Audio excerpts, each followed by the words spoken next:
ఢిల్లీలో ముగిసింది. సార్వత్రిక ఎన్నికల షెడ్యూల్ విడుదలైన నేపథ్యంలో గెలుపు వ్యూహాలను సిద్ధం చేశారు. దాదాపు 3 గంటల పాటు లోక్సభ ఎన్నికల మేనిఫెస్టోకు తుది రూపుపై చర్చించారు. కాంగ్రెస్ అధ్యక్షుడు మల్లికార్జున ఖర్గే అధ్యక్షతన జరిగిన సమావేశానికి సోనియా గాంధీ, రాహుల్ గాంధీతో పాటు కీలక నేతలు హాజరయ్యారు. తెలంగాణ, కర్ణాటక ముఖ్యమంత్రులు సైతం పాల్గొన్నారు. రైతులు, మహిళలు, యువత, బలహీన వర్గాలే లక్ష్యంగా భాగీదారీ న్యాయ్, కిసాన్ న్యాయ్, నారీ న్యాయ్, శ్రామిక్ న్యాయ్, యువ న్యాయ్ పేరిట ఇప్పటికే తన హామీలను ప్రజల ముందు ఉంచింది కాంగ్రెస్. వాటిపైనే నేతలకు మార్గనిర్దేశం చేసింది.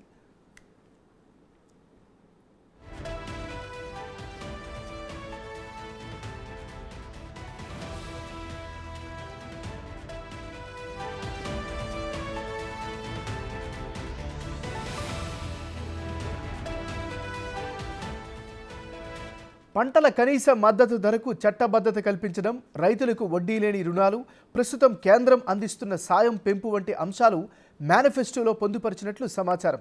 యువత కోసం 30 లక్షల ఉద్యోగాల భర్తీ, ప్రభుత్వ, ప్రైవేటు రంగంలో 25 సంవత్సరాల కంటే తక్కువ వయసు ఉన్న ప్రతి డిప్లొమా, డిగ్రీ హోల్డర్కు అప్రెంటిస్షిప్ శిక్షణకు ₹1,00,000 సాయం వంటి హామీలు ఉండే అవకాశాలు కనిపిస్తున్నాయి.